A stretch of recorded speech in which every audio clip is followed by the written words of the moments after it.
assim, a partir do primeiro mesmo, 1 Reis 19:1, diz: E Acabe fez saber a Jezabel tudo quanto Elias havia feito, e como totalmente matara todos os profetas à espada. Então Jezabel mandou um mensageiro a Elias, a dizer-lhe: Assim me faça os deuses, e outro tanto, se de certo amanhã a estas horas não puser a tua vida como a um deles. No 3.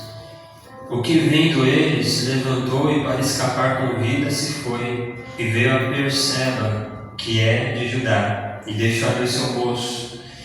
E ele se foi ao deserto caminho de um dia, e veio e se assentou debaixo de um zimbro, e pediu em seu ânimo a morte, e disse: Já basta, ó Senhor, toma agora minha vida, pois não sou melhor do que meus pais. Deitou-se e dormiu debaixo do zimbro. E eis que então um anjo o tocou e lhe disse: Levanta-te, come.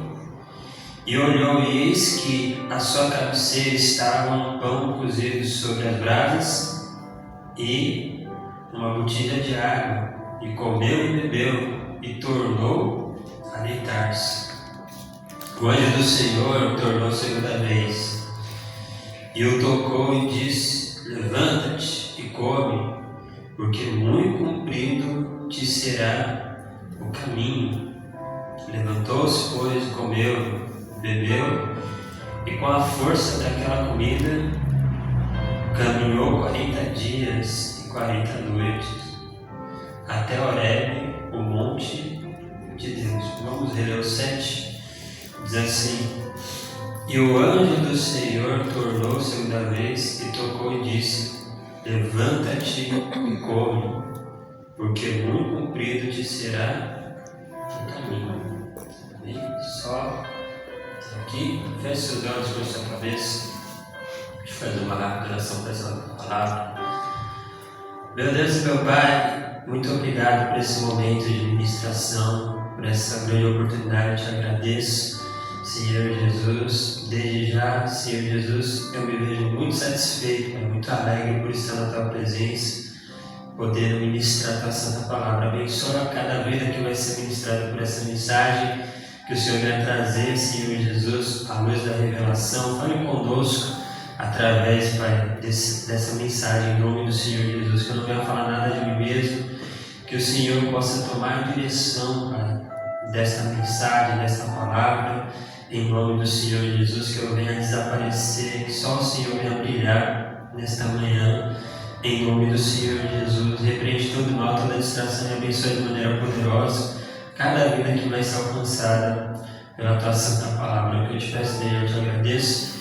Faça isso em nome do Pai, do Filho e do Espírito Santo de Deus. Você que quer, diga amém. Amém. Você quer uma palavra do Senhor, bate uma bem forte para Jesus.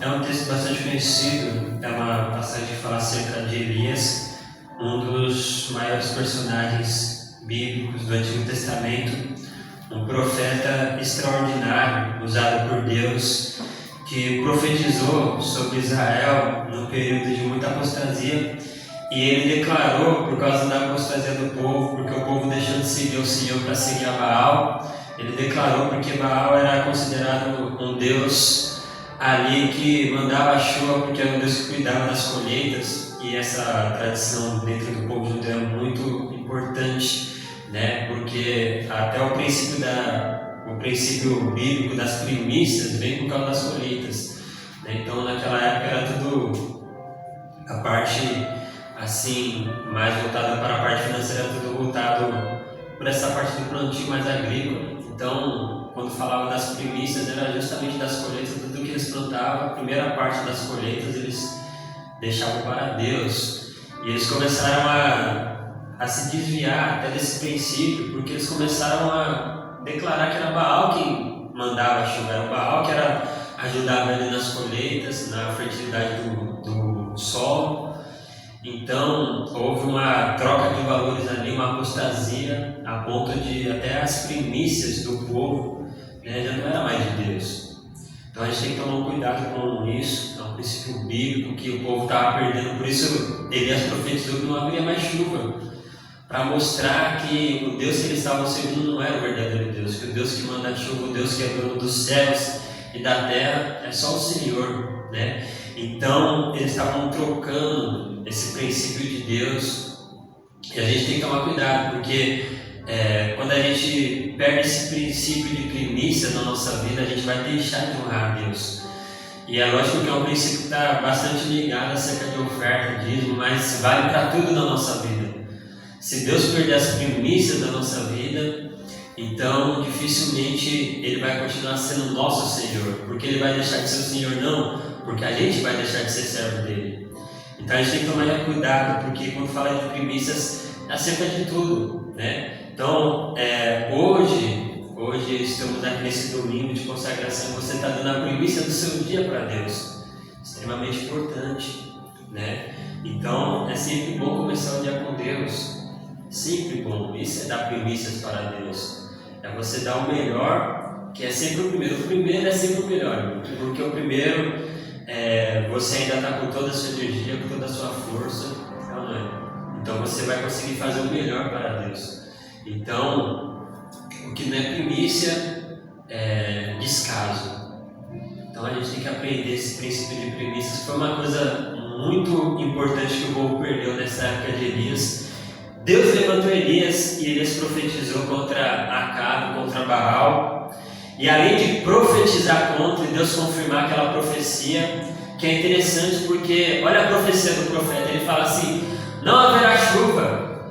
É engraçado, só por causa dessa profecia, se fosse nas nossas épocas, ia ter muita gente que ia ser contra Elias. E é interessante que as pessoas que se levantaram contra Elias não foi os assírios, não foi os filisteus, foram os próprios israelitas. Porque se fosse hoje ia ser a mesma coisa. Se levanta o profeta para profetizar uma coisa que teoricamente é uma maldição, ninguém ia dar crédito. Porque ele se levanta para falar assim: não vai ter chuva.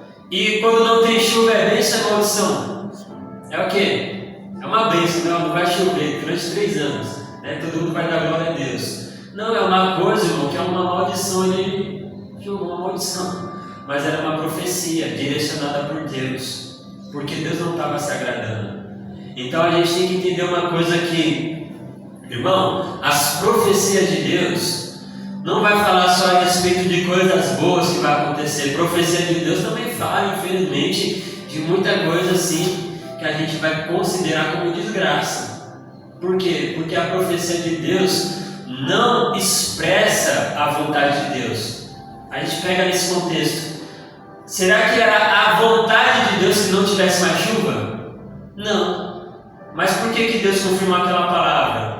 Porque por mais que não fosse a vontade de Deus, se não tivesse chuva, se fosse depender de Deus, Ele ia manter chuva. Por quê? Porque o próprio salmista falou assim: Deus faz nascer o sol sobre bons e maus.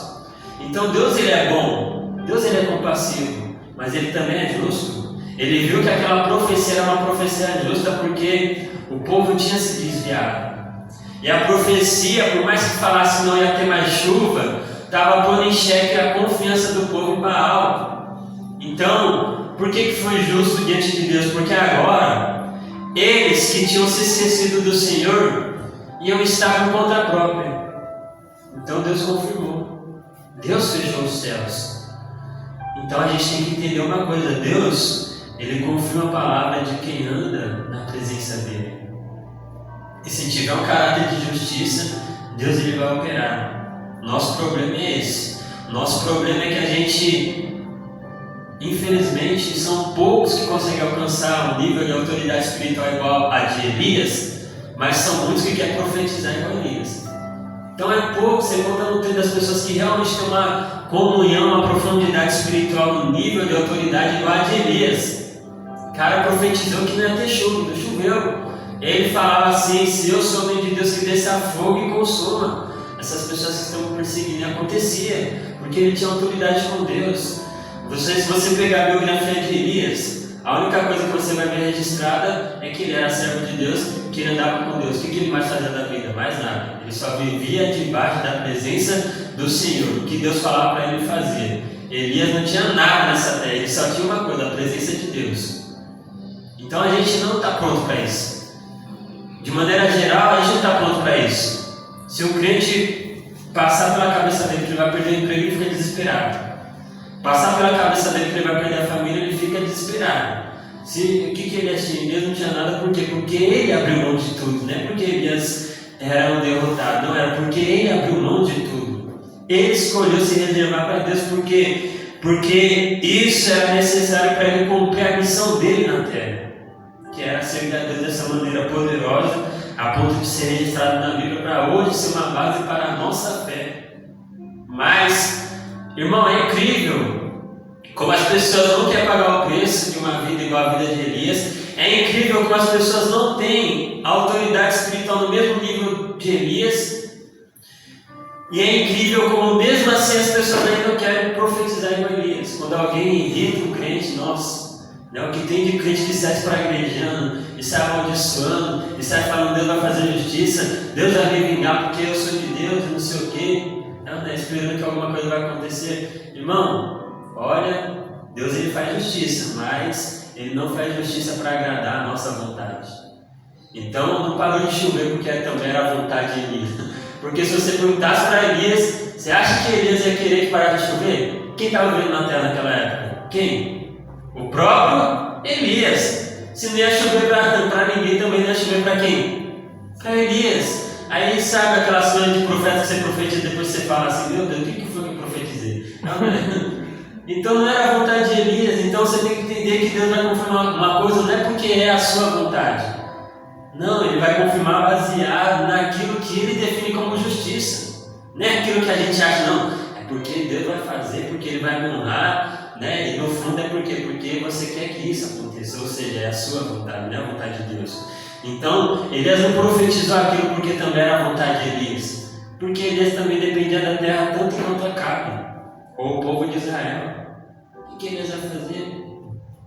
Elias não profetizou porque ele queria se vingar, ou porque... Não, Elias era servo de Deus e Deus estava cuidando de Elias antes de todo mundo conhecer Elias. Se Elias quisesse ficar no cantinho dele, Deus ia continuar protegendo ele, cuidando dele, sendo com ele. Deus já era com Elias antes da apostasia, depois da apostasia do povo. Então, tecnicamente, ia ser melhor para Elias ficar no canto dele. Mas, quando a gente tem um chamado de Deus, irmãos, tem uma coisa que um crente que tem chamado não consegue, é ficar no seu canto. O crente fala assim, vou parar um pouquinho, vou sumir, vou ficar na minha, vou ficar de boa. Irmão, um crente que tem chamado, que tenta fazer isso, irmão, é pior. É bem pior você ser incomodado pelo Espírito Santo para fazer alguma coisa do que você ser tentado pelo diabo para não fazer nada. Irmão, não tem nem comparação. Pode ser a tentação que for do diabo para você parar, desistir, irmão, mas quando o Espírito Santo vem cobrando a gente é pior do que a tentação do diabo. Aí você fala assim, meu Deus do céu, não dá não, tá bom, se eu vou fazer, amém. Não, eu falei que ia parar, mas não vou não. Não, porque é assim. E Elias, movido por Deus, ele foi, se manifestou e falou assim, olha, sobre a minha palavra não vai chover. E não choveu. Mas se fosse no dia de hoje, todo mundo ia falar, esse cara é doido, não vai chover. Ó a represa secando lá, o cara está falando que vai chover. Irmão, e o problema é esse. O problema também é que não é só ter autoridade, é ter coragem para fazer aquilo que Deus manda. Porque Elias foi extremamente corajoso. Nosso problema é esse. Nosso problema é que muitas das vezes Deus coloca algo para a gente, fala, profetiza, e a gente olha assim e fala assim, não, mas Senhor... Irmão, o problema do crente é que muitas das vezes o crente pensa demais. Quando é para o crente pensar, ele não pensa. Quando é para o crente agir, ele não age, ele pensa, não é? Você já percebeu isso, né? Deus cobra para a gente falar algo assim, que a gente sabe que as consequências vai ser pesadas. A gente vai olhar assim e falar, meu Deus do céu. Mas se eu profetizar isso, o problema do crente não é nem se profetizando acontecer. Às vezes o problema do crente é profetizar sabendo o que vai acontecer, porque sabendo que o que vai acontecer vai ser pesado. Aí você olha assim, não, né? Que geração que a gente vive? A gente vive uma geração que fica com medo de profetizar porque sabe o que vai acontecer. É que nem Jonas. Por que Jonas não queria pregar para mim? Porque sabia que Nínive ia se converter. E a palavra de Deus fala que depois que Jonas prega para Nínive, ele se assenta na campina no morro, e ele se assenta para ver a destruição, para ver literalmente Nínive pegar fogo. Então, ele pregou para o povo e ele mesmo não queria que o povo se convertesse. A gente vê uma geração bem bipolar, né?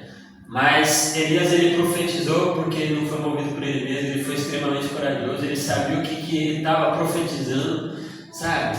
O Espírito Santo não roubou a mente de Elias, e Elias olhou assim, né? E caiu na unção e profetizou, e depois falou assim: nossa, o que foi que eu falei? Você falou que não vai chover. Eu falei isso? Não, ele falou com consciência, ele sabia o que ele estava fazendo. Porque pessoas guiadas por Deus faz as coisas com consciência. Quando você faz um mal que nem você se lembra, meu Deus do céu, toma cuidado. Repreende, fala, tá amarrado. Espírito da amnésia não é de Deus, não. Às vezes ele vem camuflado com Manassés, mas está amarrado. Deus, ele não rouba a memória de ninguém. Deus, ele cura a sua alma, é diferente.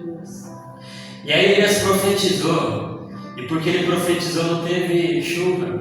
E depois do tempo determinado, é engraçado, porque as coisas a gente lê na Bíblia, a gente entende, a gente já leu 18 sabendo o que está acontecendo no 19, mas as coisas de Deus está revelada na palavra.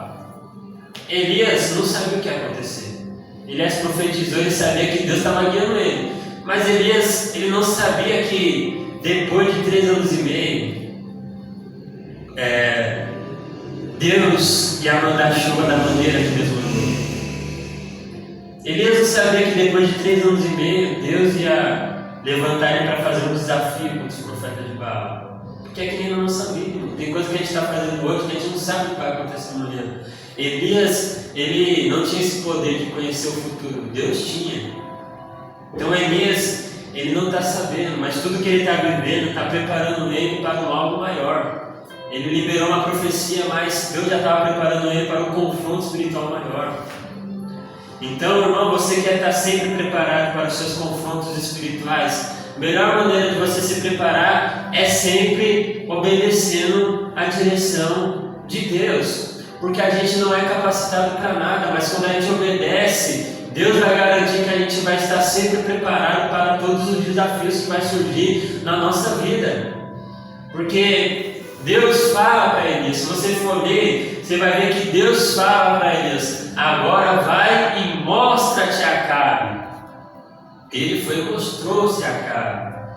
Deus falou: vai lá, mostra, porque agora você vai desafiar. Não, ele falou: mostra-te a Acabe. Acabe foi e afrontou ele. Falou: você é o perturbador de Israel. E ele falou: não, você que é o perturbador de Israel.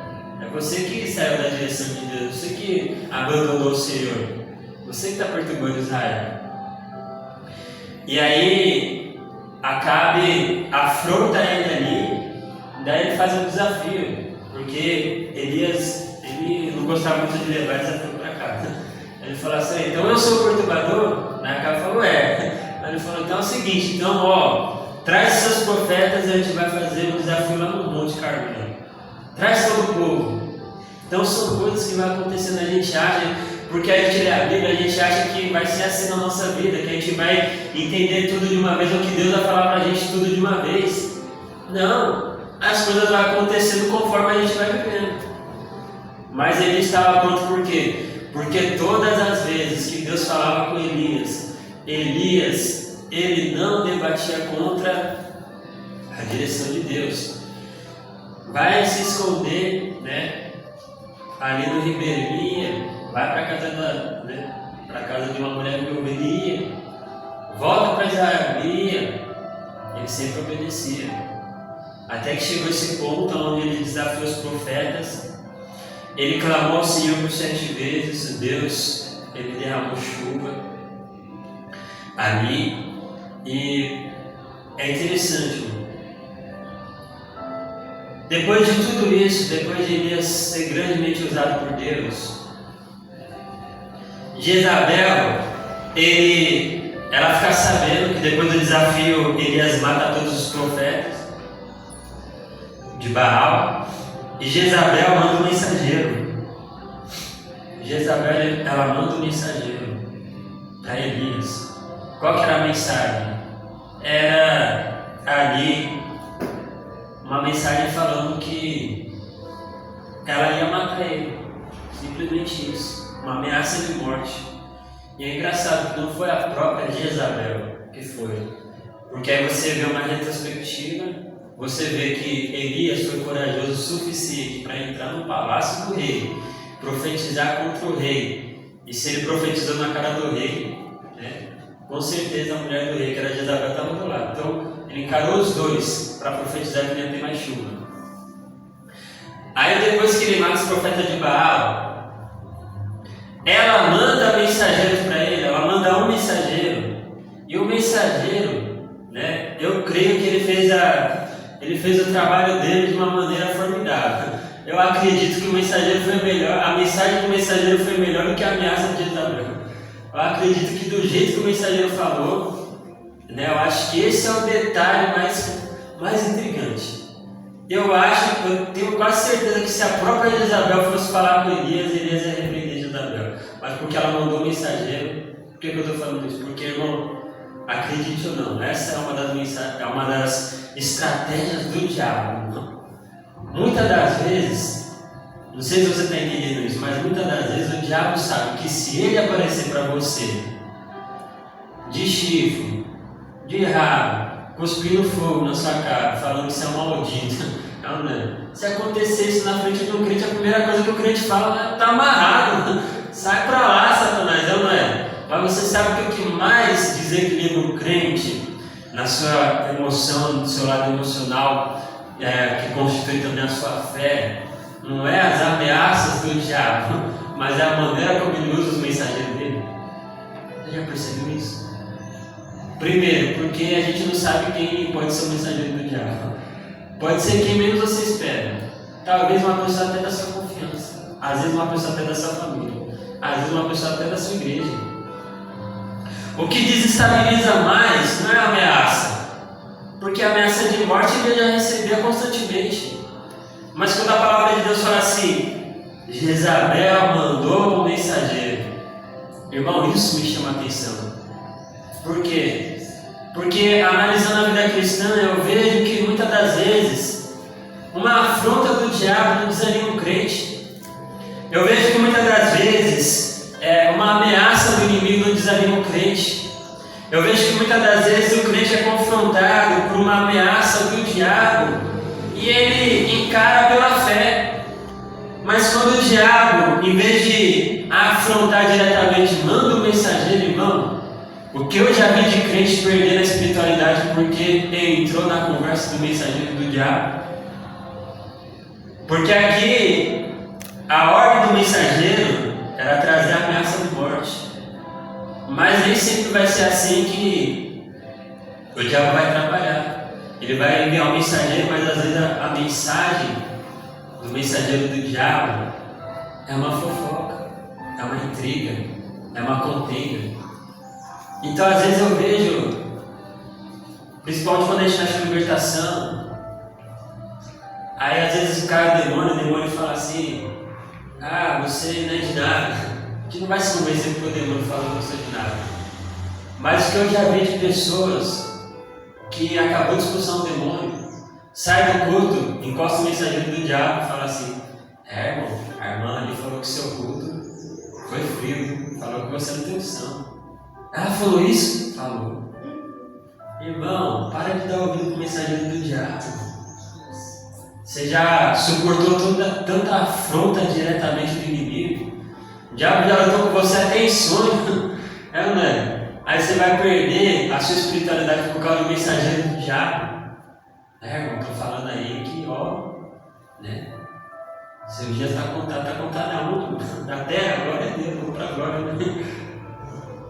Toma cuidado com o mensageiro do diabo. Irmão, analisando o texto, o cara profetizou contra Acabe, ele se revelou a Acabe, depois ele foi de novo. Acabe estava procurando matar ele. E aí ele se revela de novo e fala assim, ó, né? Você está me ameaçando, tem um lugar para a gente se encontrar lá no Monte Carmelo. E ele conhecia Jezabel. Então, tenho certeza absoluta que Deus não tinha medo de Jezabel. Mas o texto fala assim, que ela mandou um mensageiro, e analisando isso, irmão, o que tem de gente sendo destruída porque dá ouvido para a voz do mensageiro do diabo? Às vezes a pessoa aguenta as afrontas, aguenta as humilhações que passa, mas daí vem o mensageiro do diabo e a pessoa cai na onda.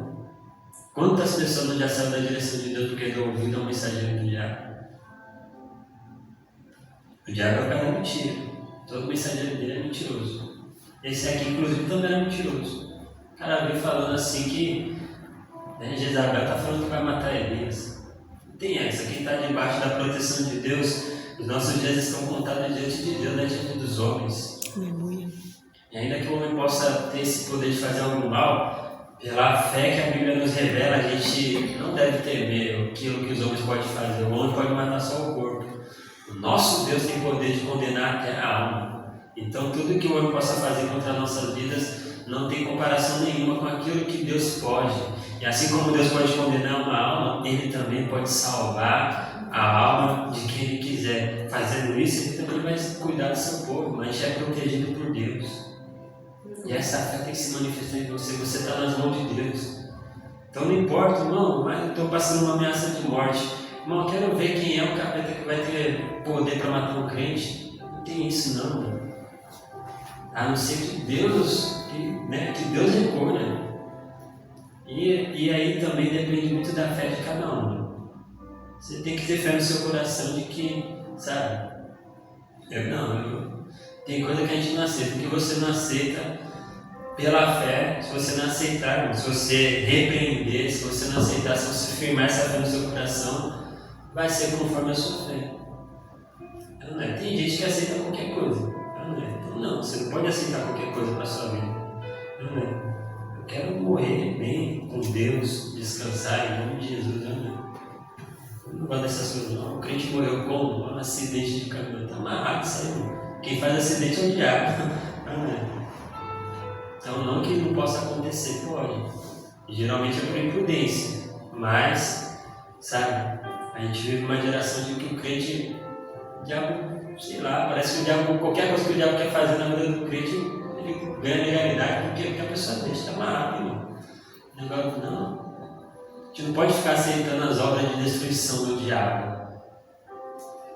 Elias correu porque ele aceitou aquela mensagem. Então você tem que entender uma coisa. Ele aceitou aquela mensagem. E aí a gente pensa, será que Jezabel tinha poder para matar Elias? Fisicamente sim, mas espiritualmente, não tem como. O cara clamava para Deus descer fogo do céu. Ele encarou 3 batalhões de 50 do exército do rei. Aí você põe, você acha que tem certeza que uma mulher usada pelo diabo vai conseguir matar Elias? Nunca. Mas ele aceitou a mensagem. O que define o que vai acontecer na sua vida é a maneira como você responde às mensagens que o diabo manda para você. E aqui ele escorreu. Ele podia encarar, ou pelo menos levar até Deus. Mas não. Ele aceitou aquela mensagem. E ele correu. E aí é engraçado porque primeiro ele recebe a mensagem e ele aceita. Irmão, não aceite a mensagem do diabo contra a sua vida. Eu não sei o que o diabo quer colocar na sua mente, não sei o que ele quer colocar no seu coração, eu não sei qual que são as mensagens que ele fica soprando no seu ouvido, mas não aceite. Quando uma mensagem vem do diabo causa confusão, ansiedade, tristeza, opressão, senso de que você não tem sentido nenhum na sua vida, quando você começa a dar ouvido para a voz do diabo, você começa a sentir como se você não tivesse valor nenhum e nem propósito nenhum. Quando você começa a receber as mensagens do diabo, você fica com a sua fé, como diz lá em Tiago, um homem como se fosse levado pelas ondas do mar. Vai e volta, não tem constância. Quando você começa a aceitar as mensagens do diabo, você perde a coragem na fé. Quando a pessoa aceita as mensagens do diabo, ela foge, ela perde a coragem, ela fica covarde na fé. Quando a pessoa aceita as mensagens do diabo, um sintoma, ela se isola. Elias vai para Berseba, que era de Judá, porque Acabe reinava em Israel. Ele vai para Berseba, que era de Judá, e ali é um sintoma que ele aceitou aquela mensagem, primeiro porque ele fugiu e depois porque ele deixou ali o seu moço. Todo profeta, ele andava com o moço para ajudar ele, auxiliar ele.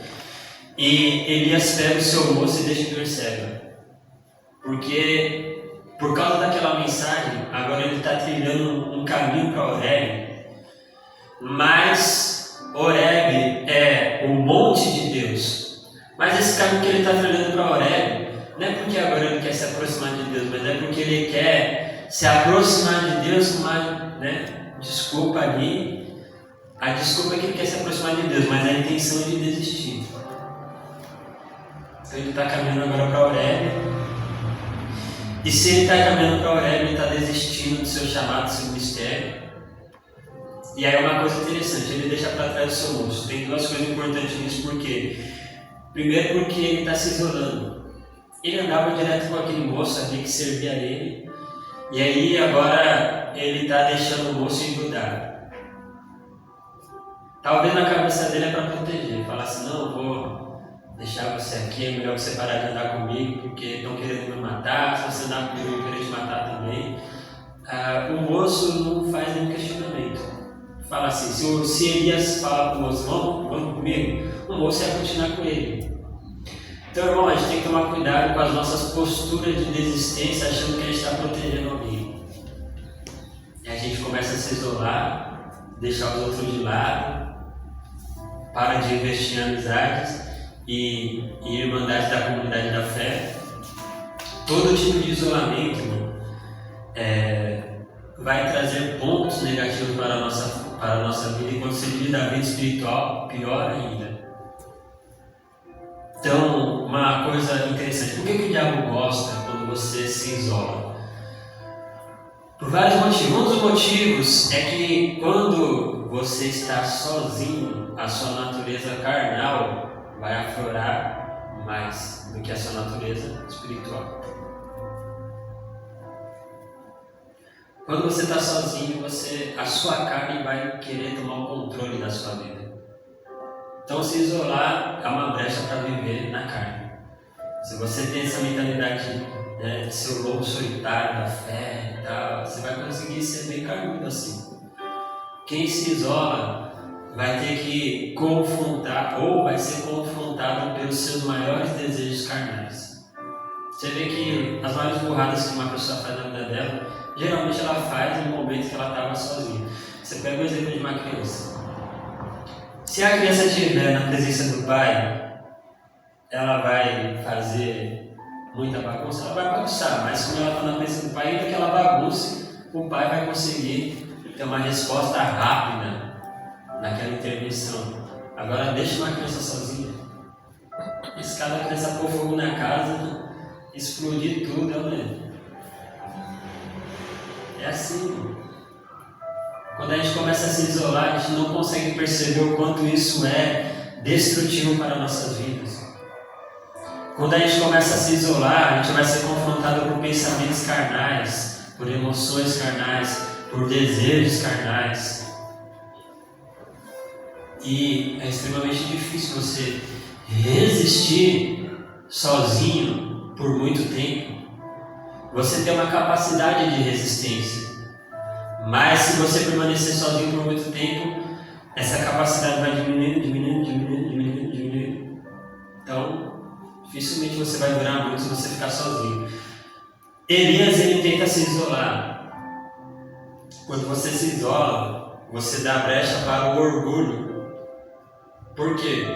Porque o moço de Elias não tinha a mesma capacidade espiritual de Elias, mas tinha capacidade para ajudar Elias. Para pelo menos estar do lado de Elias. E Elias está abrindo mão disso, da ajuda. Por quê? Porque ele não quer ser ajudado. E o que é isso? Orgulho. Por que a pessoa se isola? Porque ela não tem humildade para pedir ajuda, para pedir socorro, para falar me ajuda. Ela se isola. Elias, ele se isolou. Não se isole. Deus não te chamou e não te criou para você viver sozinho. Se fosse assim, ele nunca ia ter feito Eva. Um dos propósitos pelo qual ele fez a Eva para Adão é porque ele fala assim: não é bom que o homem viva só. E você vê como vai trabalhando nesse sentido, né? Agora ficar sozinho salva vidas. Porque tudo já está preparado. O diabo já está trabalhando na sociedade para a sociedade aceitar o padrão que o anticristo quer pôr. Cientificamente é válido, muito, mas espiritualmente é complicado. Mas é o pano de fundo que me assusta. A gente já viu uma sociedade tão fria, se isolando cada vez mais e mais. Não é a mesma coisa. Isso não é a vida que Deus programou para o ser humano. Ele se isolou e ele dispensou o bolso dele. Então olha só, uma atitude de desistência. Ele está abrindo mão do ministério dele, mas eu não quero me aprofundar muito nisso. Mas sempre quando você desiste de algo, a sua desistência vai afetar a vida de alguém. E com certeza não vai ser de maneira positiva. Vai ser sempre de maneira negativa. Sempre quando você ficar protelando aquilo que Deus tem para você, alguém vai pagar o preço no seu lugar. Tem pessoas que eram para estar em outros lugares, porque era para você fazer o que você tem que fazer, e você não faz. Tem pessoas que eram para estar crescendo mais na fé, elas não vão crescer, para você começar a desistir de tudo que você tem que fazer diante da presença de Deus. Então, Deus ele não levanta uma obra para uma pessoa fazer tudo sozinho. Ele levanta uma obra para que a igreja venha executar aquela obra. Só que quando uma pessoa desiste aqui, outra desiste ali, outra desiste ali. Paulo ele chega a falar assim, né, para os irmãos, se eu não me engano em Coríntios. Ele fala: olha, vocês já eram para ser mestres, já era para você estar ensinando, agora eu tenho que vir aqui e voltar a ensinar vocês tudo de novo. E o que isso significa? Aqueles irmãos da igreja ali eram discípulos de Paulo, que Paulo já tinha exortado. Se eles pegassem o ensinamento, se eles dessem continuidade, eles já iam estar fazendo o discípulo deles.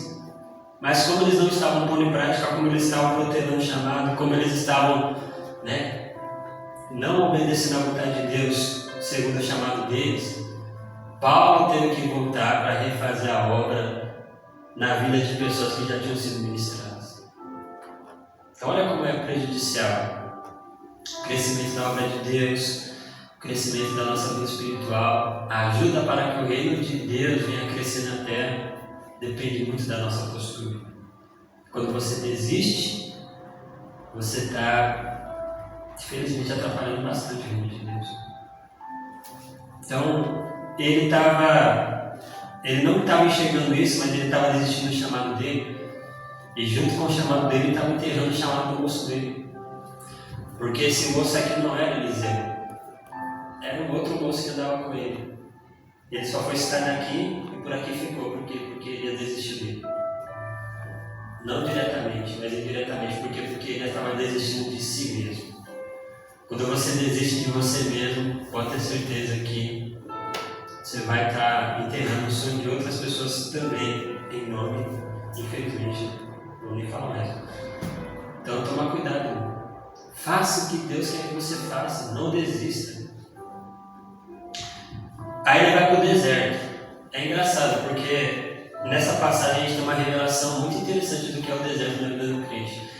O deserto é um lugar que muitas das vezes você vai ter que passar. O deserto é um lugar pelo qual você tem que passar. Muitas das vezes Deus vai traçar uma rota e nessa rota a gente vai ter que passar pelo deserto. Mas dentro dessa passagem a gente vê que Elias que foi para o deserto. Tem pessoas que realmente, igual está lá em Lucas 4, que o Espírito Santo conduziu Jesus para o deserto para ser tentado. Porém, o Espírito Santo não conduziu Jesus para ficar no deserto. Tinha um propósito. Depois do propósito, ele ia sair do deserto. E foi rápido. Deus leva o povo de Israel até Canaã. Ele traça um caminho pelo deserto. Vários motivos. E aí ele traça um caminho pelo deserto. E eles armam um acampamento, eles ficam no acampamento. E eles ficam ali, no acampamento no deserto, mais ou menos num período de 2 anos. Depois de 2 anos, eles começam a chegar na Terra Prometida. Era um percurso até rápido. E eles preferiram ficar no deserto do que entrar na Terra. Porque eles falaram, nossa, essa terra é gigante, vai ser muito trabalhoso, é melhor a gente voltar para o Egito. Então, a gente tem que entender uma coisa. A nossa vontade tem uma limitação na presença de Deus. Vai pensando que tem um livre-arbítrio, mas não vai pensando que só porque você tem um livre-arbítrio, então, né? Por quê? Porque o seu livre-arbítrio é limitado a você. E tem coisas que a gente quer definir com o nosso livre-arbítrio que afeta outras pessoas. Irmão, não vai adiantar. Você vai conseguir definir coisas essenciais da sua vida. Agora, quando afeta outras pessoas, não importa o que você quer ou o que você deixa de querer, as suas atitudes vão ter uma consequência. Eles falaram assim, é melhor a gente voltar para o Egito. Aí Deus olhou e falou assim, peraí. Eu tirei os caras do Egito, estou colocando eles na terra, eles não querem entrar na terra, não querem ficar no deserto, ainda querem voltar para o Egito. Aí Deus falou, não, peraí, né? O Egito, primeiro que o Egito foi destruído por Deus. Deus matou o faraó, matou o filho do faraó. Não ficou o faraó, o filho já tinha ido embora. O que era a descendência do Egito? Sobrou nada, o Egito estava se reconstruindo também. Mas quando eles falaram assim, é melhor voltar para o Egito, não é voltar para a terra do Egito, era voltar para a condição que eles tinham no Egito de escravo. Então para eles era melhor voltar a ser escravo, ser dominado por outro povo. Aí Deus olha assim e fala, rapaz, você reclamava, eu tirei do Egito porque vocês reclamam do Egito. Estou levando para Canaã, vocês não querem entrar porque está com medo. Aí ele fala o seguinte, só sobrou uma opção para vocês. Você vai usar o seu livre-arbítrio conforme as opções que Deus vai te dar. Vai, então, já não quer o Egito, reclamou do Egito, Deus tira do Egito. Aí vai lá, não quer se firmar em Canaã. Só vai sobrar o quê, irmão? Deserto. Porque chega um período na vida do cristão que, irmão, não dá mais para você voltar para o mundo. Porque nenhum mundo vai te querer mais. Vou voltar para o mundo. Bom, tem crente que é tão rebelde que nenhum mundo quer ele. Tem crente que é tão complicado que nenhum mundo vai querer ele. Vai olhar assim e falar, não, você pode ficar lá na igreja lá. Só que o crente também não quer ficar na igreja. Aí ele vai ficar no deserto, mano. Voltar para o mundo, mas não dá. Às vezes tem um crente que tenta desviar e não consegue. Porque irmão, quando a pessoa se converte, ela não vai conseguir mudar a conversão que Deus fez na vida dela. Não vai conseguir voltar a ser o que ela era antes. Ela vai tentar ser um crente mudando. Não vai, Aí não vai dar. Aí o mundo vai falar assim, Você está vendo a igreja? Tem gente que tenta desviar e o mundo rejeita. O mundo fala assim, não, mas você não é da igreja? Meu irmão, o crente pode pôr o que for, pode pôr piercing, fazer tatuagem, sabe? Ele pode fazer o que ele quiser. A pessoa vai olhar para ele e falar, a pessoa, irmão, tem coisa tão interessante assim que tem gente que depois que se converte, as pessoas só lembram dela convertida. Não, sabe? A pessoa não olha assim, você é o fulano que andava comigo lá atrás. Não, você não é irmão da igreja. Tem marca de Jesus que a gente não consegue apagar. Sabe? Que ainda que você se esconda lá no barriga do peixe, você vai continuar sendo o servo de Deus. A pessoa não consegue voltar para o mundo, mas não quer ficar na igreja, vai ficar onde? No deserto, pagando preço. Até tomar juízo. Falar assim, só tem um lugar para mim, para onde? Canaã. Então não vou me filmar em Canaã. Quem está entendendo de glória a Deus? Glória a Deus. Mas Elias, ele decidiu ir para o deserto. Ele falou assim, né? Por quê? Porque tem algumas coisas interessantes no deserto. Que é um conflito pessoal muito interessante. Elias, ele vai para o deserto. Porque no deserto não tem ninguém. Os nossos lugares de refúgio, a gente procura refúgio nos lugares errados. Às vezes a gente fala assim, e aí entende uma coisa, tem o mundo, né? Tem a igreja que é a extensão de Canaã. Canaã é como se fosse a cidade celestial de Deus, né? Representação, tipologia.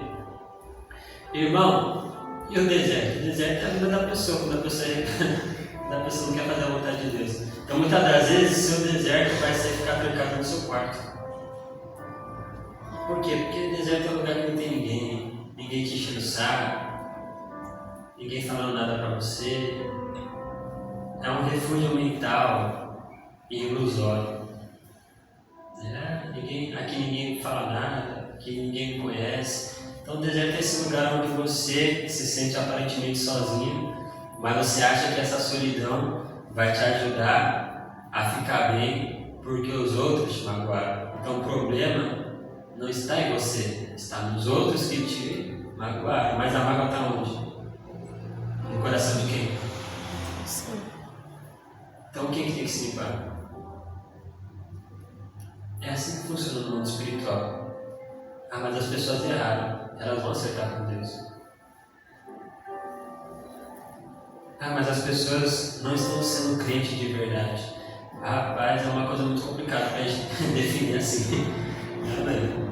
Se a gente vacilar, a gente vai fazer umas coisas que até, sabe, é porque as pessoas não têm muita senso de sinceridade. Tá, mas eu sou pastor, mas às vezes eu olho assim e falo, meu Deus, né? Será que eu me converti de verdade? Porque tem umas coisas, irmão, que a gente é carnal, a gente é homem, a gente olha assim, né? As nossas falhas, muitas das vezes vão ser inevitáveis. O problema não é errar, o problema é não querer se consertar da maneira certa. E errar, todo mundo vai errar. Se consertar como Deus quer que se conserte, aí é que está o problema. Nem todo mundo vai se consertar. E Elias, ele vai para o deserto, ele quer ficar isolado, ele quer ficar sozinho, ele quer, né, ficar só ele. E aí é interessante uma coisa, você nunca fica sozinho. Não, irmão, mas tem vezes que você nunca fica sozinho. Eva pensou que ela estava sozinha. Quem apareceu lá? Quem? Fala, irmão, fé. Quem foi que apareceu? Então entenda uma coisa, se você não quiser se ocupar na presença de Deus, pode ter certeza que a serpente vai aparecer no seu jardim. Você nunca vai ficar sozinho. Se você não se entregar na presença de Deus, pode ter certeza que o diabo vai tentar se introduzir na sua vida. Quem apareceu no deserto para Jesus? O Espírito Santo levou, mas quem foi que apareceu? E se ele fica lá no deserto? Olha assim, vou ficar aqui no deserto, que no deserto não tem ninguém. Pode ter certeza que o diabo vai ficar com ele. Ele vai falar, também vou ficar, não tenho nada para fazer. É assim, irmão. Você nunca fica sozinho. Se você não se ocupar com Deus, pode ter certeza que o diabo vai tentar ocupar sua mente. Aquilo que não presta. Ele achou para o deserto, e ainda que a palavra não fale, o diabo começou a soprar na vida dele, porque ele começou com aquelas conversas, né, de testemunho, de abraço para o Senhor, toma agora minha vida, põe no Senhor melhor os meus pais, né, tal. É umas coisas que, né, eu acho que Deus olha assim e fala, né, quando eu te chamei, eu te chamei para ser melhor que ninguém, eu te chamei para ser fiel a mim. Quando eu te chamei, sabe, eu não te chamei por causa dos seus pais, eu te chamei pela obra que eu tenho na sua vida. Deus sabe, quando Deus não é assim, já pensou, irmão? O cara que veio do mundo não tinha nem pai nem mãe. Então isso aí não faz diferença nenhuma para Deus, é desculpa humana, é coisa, sabe, não sei o quê, daí ele ficou ali chorando. E aí é engraçado, porque veio uma resposta de Deus para ele. Porque uma coisa interessante, Elias está desistindo do chamado dele, ele não quer mais ser profeta. Só que isso é uma coisa muito perigosa, porque se você desistir do seu chamado, você não pode esquecer quem foi que te chamou. Foi Deus. E o que isso significa? Que se você desistir do seu chamado na sua vida, você está desistindo de Deus. Irmão, na fé. Irmão, se uma das coisas que fortalece a nossa fé é ser um instrumento na mão de Deus. Se você dizer não para o seu chamado, você vai estar fechando uma grande porta de Deus na sua vida. E isso também é egoísmo. Ninguém desiste pensando em Deus, todo mundo desiste pensando em si mesmo. Porque se a gente pensar em Deus, a gente nunca desiste. Aí ele está desistindo do chamado. Por consequência, ele está desistindo de Deus. Só que o mais lindo é porque Deus não está desistindo dele. Deus enviou um anjo para falar com Elias no deserto. Deus, ele também enviou um anjo, que anjo significa mensageiro. O diabo usou um mensageiro para te derrubar. Pode ter certeza que Deus também tem anjos ao seu favor para te ajudar. Ele enviou um anjo no deserto. Deus tem coragem de ir aonde o homem vai. É verdade, irmão. Tem gente que se desvia e vai para a boca de fumo. Tem muito pastor que não tem coragem de ir lá. Olha assim, vixe, olha, misericórdia, irmão, está no mundo mesmo. Deixa ele lá. Mas Deus, se Deus tiver que abrir, sabe, a cova dos leões para ficar com você, ele fica. Se ele tiver que ir na fornalha para te livrar, ele vai até a fornalha para te livrar. Deus é fiel, e ainda que a gente seja infiel, Deus ele permanece fiel. Elias estava desistindo de Deus, mas Deus nunca desistiu de Elias. Ele enviou um anjo e se cumpriu. O anjo do Senhor se acampa ao redor daqueles que buscam e o temem. Mais triste que a gente fica, ainda que a gente pense em desistir, tem uma coisa que não muda no coração do crente verdadeiro: o temor de Deus. Daí o crente pede para morrer, mas não morre. Por quê? Porque tem temor. Fala, Senhor, mas será que é isso que você quer para minha vida? Tem uns crentes que é engraçado, né? Não sei não, se Deus não quer que você morra. Não, Ele quer que você viva, irmão. Não. Já pensava a pessoa com 18 anos. Senhor, me recordo porque eu acho que eu não tenho mais nada para fazer na vida. Você tem que começar a orar para Deus, me ajude na minha pouca fé. Deus ele não quer que você morra nunca. É tão verdade que ele preparou para você uma coisa chamada assim, vida eterna. Aleluia. Eu quero morrer. Está amarrado, irmão. Ele vai morrer. Você não vai morrer nem depois que você morrer, de verdade. Vai continuar vivo em nome de Jesus. Glória a Deus. Aí Deus enviou um anjo. O diabo enviou um mensageiro, mas Deus enviou um anjo. E é engraçado, tem o ministério, a dispensação dos anjos a favor da igreja. Os anjos lutam pela igreja. E aí eu quero fazer uma pergunta interessante. Quem aqui já viu um anjo? Diga amém. Diga amém, irmão, você que já viu um anjo. Fala glória a Deus, você que já viu um anjo. Irmão, você que já foi servido pelo anjo, diga glória a Deus. Ninguém. Nunca. Nem a pena do anjo. Tem igreja aí que já pegou até a pena do anjo, né? Mas vamos ser sinceros, está difícil daí de ver hoje, né? A gente sabe que eles trabalham a nosso favor, tem muita coisa que eles fazem que a gente não vê, mas é eles fazendo, não é? Mas vamos ser sinceros, está meio difícil, não é? Deixa eu te falar uma coisa, porque nem sempre o anjo que Deus prepara para a gente é o anjo que a gente está esperando. É mais ou menos igual a Jesus. Deus estava preparando o Messias. E na cabeça do povo de Israel, um homem forte, bonito, num cavalo branco, e a vir voando sobre as nuvens, né? Aí aparece Jesus, né? No jumentinho, a comissão de Jesus, 12 homens, né? Pescador, peixeiro, né? Saindo da Galiléia, da Galiléia é pior, não é da Galiléia de Nazaré ainda.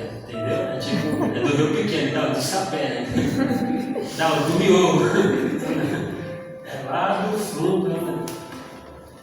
Então, eles ficaram desapontados. Às vezes, né, Deus ele prepara anjos que você não espera. Na dispensação da lei, os anjos eram mais frequentes.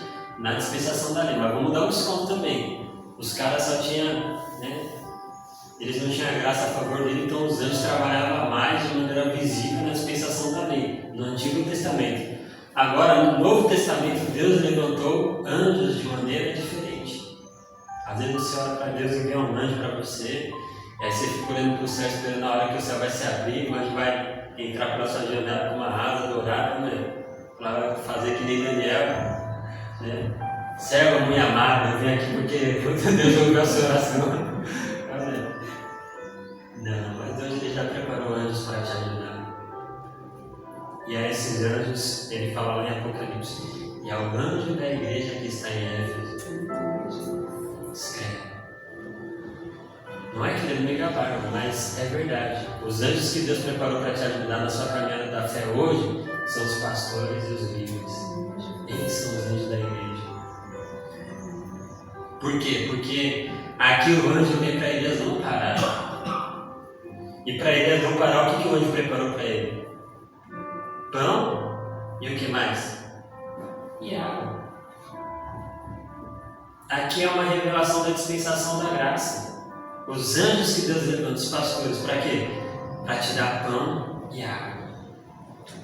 É só assim que você vai ter forças para continuar sendo alimentado e também tomando dessa água. Que bom que é esse? Esse pão é a palavra de Deus. Quer ter forças para você nunca parar? Irmão, coma a palavra. Ouça a pregação, leia a Bíblia, tenha comunhão com a palavra de Deus. Só que aqui quem preparou foi o anjo. Então está nas mãos do anjo preparar uma comida boa para você se animar e continuar. Então, na dispensação do mensageiro de Deus, como anjo do Senhor, eu tenho que me preocupar bastante em te dar a melhor palavra que Deus preparou para você. Porque eu tenho a convicção e eu sei que é essa palavra que vai te ajudar a permanecer na fé. Às vezes a pessoa vem triste para a igreja e ela precisa do quê? Da palavra. Aí o anjo do Senhor tem que fazer o quê? Preparar a palavra. O pão estava cru, estava assado nas brasas. Não. Pão cru é o que você faz em casa. Aí tem gente que come pão cru, porque vai estudar a Bíblia, mas não sabe nem por onde começar. Aí o que você faz? Vem para a igreja. Vem para a igreja que aqui o pão não vai estar cru, não. O pão vai estar assadinho, gostoso, prontinho para você. Só mastigar e viver sua vida na fé, em nome de Jesus. Depois Deus vai dando capacidade para você cozinhar também lá na sua casa. Aí vai mudando.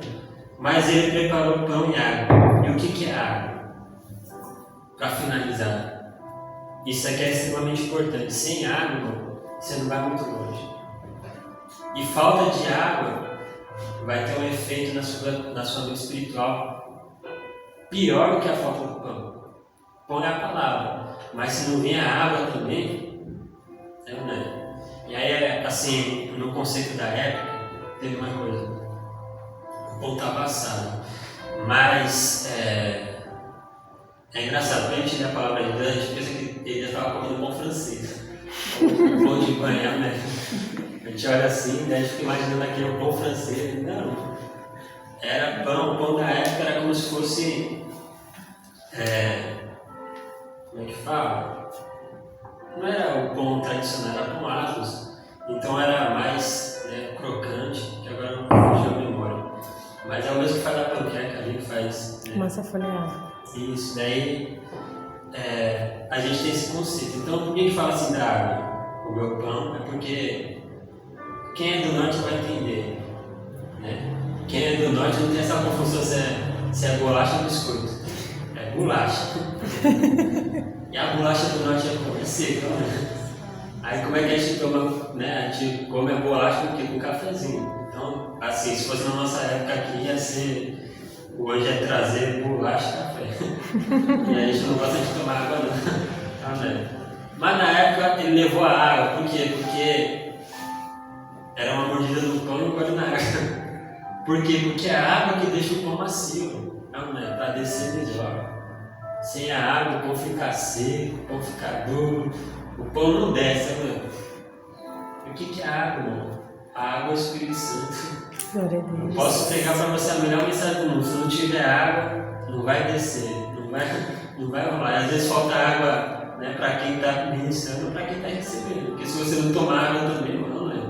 Eu tenho que estar disponível para dar água para você, mas se você não tomar água, Ainda que você esteja recebendo a palavra, é a água que vai fazer a palavra descer fácil. Só descer, né? Você falar assim, esse pãozinho estava gostoso, ele estava duro, né?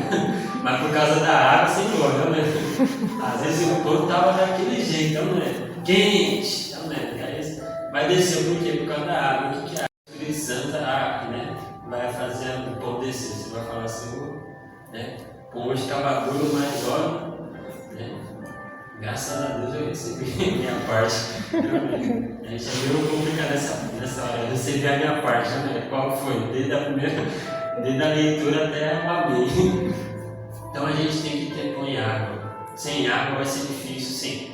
Sem água você pode até receber o pão, mas você não vai conseguir extrair tudo que o pão tem para você.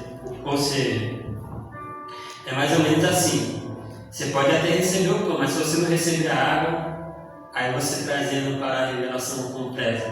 Você pode até ouvir a palavra, mas se você não tiver o Espírito Santo, você não põe em prática. Você não obedece. Você não vai obedecer. Você vai, não vai, não vai, não tem como. Se não for o Espírito Santo para te ajudar a andar na palavra, você não anda. Você recebe a palavra, você vai ler a palavra, você vai ouvir pregação, mas se faltar o Espírito Santo, aquela palavra ali na sua vida vai ficar vazia. Não é que a palavra de Deus é vazia, mas na sua vida vai ser a mesma coisa que nada. Você vai decorar a Bíblia, mas se não tiver o Espírito Santo, você nunca vai ser aquilo que Deus espera de você. Uma carta viva, um testemunho de Cristo na terra, a luz do mundo e o sal dessa terra. Tem que ter água. E aí o anjo termina falando para ele assim, o anjo foi a segunda vez. Isso aqui é importante também, você tem que entender, né?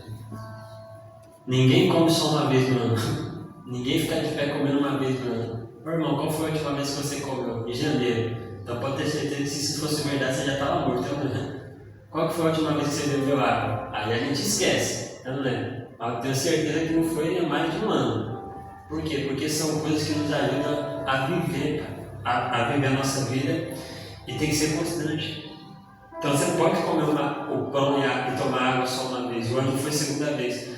Ou seja, para a gente se fortalecer de verdade, a gente tem que ter uma constância na nossa alimentação espiritual. Pão e água, constantemente. Quanto mais você beber, melhor. Quanto mais você comer, melhor.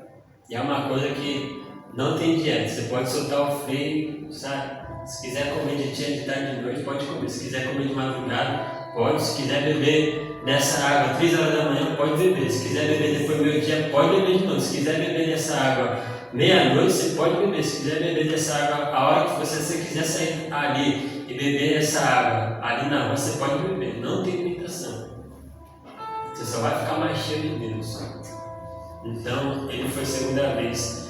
E para finalizar, o anjo ele não só dava, falava assim, ó, levanta-te e come. Levanta-te. O cara estava caído, estava prostrado. Então você tem que entender uma coisa. Às vezes, que a vida da pessoa não muda. Mas a pessoa já recebeu a palavra, a pessoa já recebeu o Espírito Santo, mas parece que as coisas não vão, fica aquela coisa travada, aquela coisa assim. É porque a gente não tem essa capacidade de ver no mundo espiritual, mas no mundo espiritual tem gente que ainda está prostrada. Então tem gente que já, sabe, conhece tanta palavra que às vezes prega melhor que o pastor. Né? Conhece os textos bíblicos, às vezes fala, né, grava mais do que quem prega. E tem o Espírito Santo, tem gente que tem o Espírito Santo, irmão. Tem gente que tem o Espírito Santo. E a vida não muda, não cresce, não acontece nada na fé. É aquela coisa, parece que, né, parece um burro quando tem vaca. Aí você fica olhando, mas por quê? A pessoa é cheia de Deus, eu vejo Deus na vida da pessoa, a pessoa tem conhecimento da palavra de Deus. É porque é o seguinte, ele comeu e bebeu na primeira vida, ele foi e deitou-se. Você até recebe a palavra, tem o Espírito Santo, mas se você continuar deitado, não vai acontecer nada. O anjo falava assim, levanta-te. Você tem que tomar uma postura na fé, você tem que se levantar, você tem que agir, você tem que, sabe, não é ficar deitado, prostrado na fé. Só não deixa a vida me levar, né, na igreja. Você tem que se levantar, irmão. Se levantar. Quer fazer valer a palavra de Deus na sua vida? Se levante. Fique esperando ninguém, não. Irmão, não fique esperando o mundo melhorar, nem a igreja melhorar também, não. Não vou fazer nada porque a igreja está cheia de problemas. Isso, irmão, continua. Quanto tempo você já está falando isso? Já faz quantos anos? Eu não estou agindo por causa do problema diário, eu estou agindo porque eu sei a necessidade espiritual que eu tenho de fazer. Eu tenho consciência de que, sabe, a gente vai acertar a conta com Deus. Eu volto a repetir, tem gente que acha que porque está salvo não vai ser julgado. Vai pensando. Tem gente que acha que porque está salvo não vai ser julgado.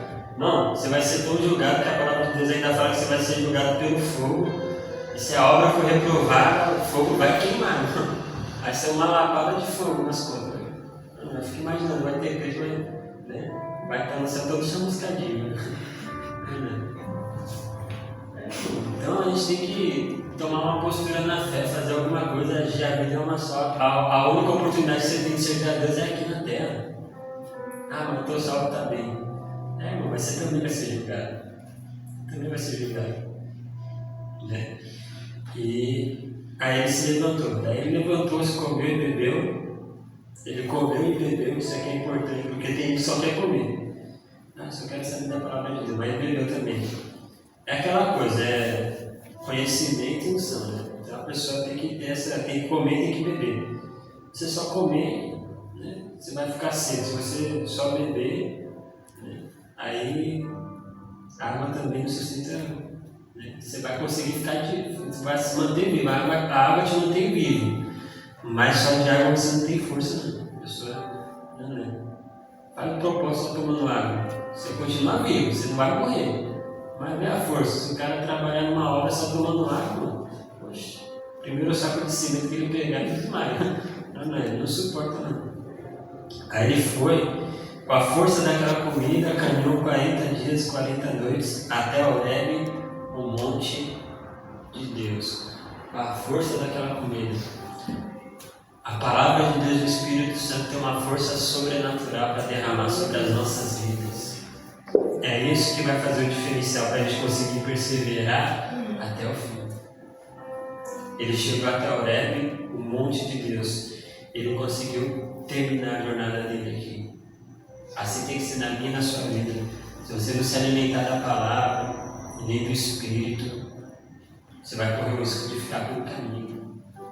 E Deus não quer isso. Deus não quer que você fique pelo caminho. Deus não quer que você pare pela metade. Na cabeça de Elias era o ponto final. No meio do caminho pediu a morte porque ele achou que não tinha mais nada. Mas o anjo veio e falou para ele assim.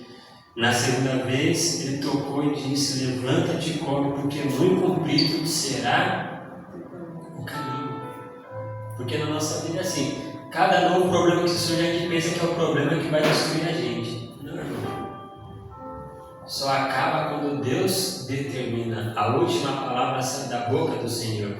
E se Ele ainda não lançou a última palavra sobre a sua vida, pode ter certeza que a jornada ainda é grande para você. Vai se preparando, vai se alimentando, porque você ainda vai ter que andar muitos dias. Deus não te chamou para parar. E quando for para parar, você não para não. E Elias, quando foi para Elias parar, ele estava caminhando com Eliseu. Quem disse que Elias parou? Elias não parou nem quando ele foi tomado no redemoinho de fogo.